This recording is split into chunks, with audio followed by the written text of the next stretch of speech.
ओम नमस्कार। चित्त तो जो चित्त है वो चित्त सत्वगुण प्रधान गुण से बना हुआ पदार्थ है। तो जो चित्त हमारे पास है वो चित्त की उत्पत्ति त्रिगुणात्मक जो सृष्टि के पदार्थ है उसमें से बनी हुई है। तो चित्त में रहने वाली जो वृत्तियाँ है, क्लिष्ट वृत्ति और अक्लिष्ट वृत्ति।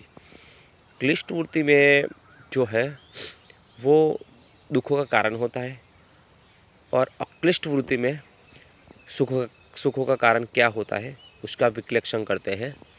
तो जो क्लिष्ट वृत्तियाँ है वो दुखों की ओर ले जाती है और मनुष्य का अधःपतन करती है, और अक्लिष्ट वृत्तियाँ होती है वो जीवन को उन्नत और उच्च मार्ग पर ले जाने वाली होती है। तो वृत्तियों का विश्लेषण करते करते हमें यह जानना है कि वृत्तियाँ जो है वो कौन सी वृत्तियाँ हमें वारंवार हमें दुष्कर्म की ओर ले जाती है और कुकर्म की ओर ले जाती है, और कौन सी वृत्तियाँ है जो हमें सत्मार्ग पे ले जाती है। तो ये हमें सोचना चाहिए, क्योंकि उससे जो संस्कार बनते हैं उससे ही बनते हैं।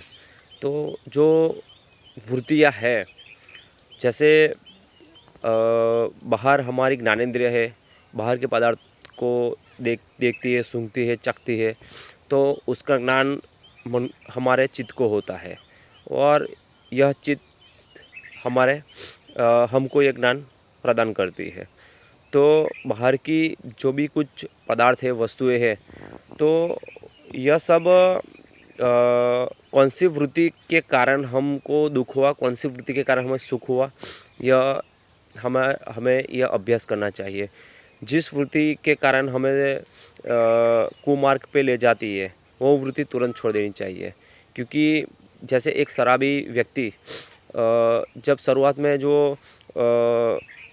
उसकी जो वृत्ति होती है वो अच्छी और बुरी दोनों होती है, लेकिन धीरे धीरे शराब का जैसे जैसे वो उसका टाइम पीरियड बढ़ता है, तो उसके बाद जो एक संस्कार निर्माण हो जाते हैं, कुसंस्कार, उससे उसको अधःपतन की ओर ले जा सकती है।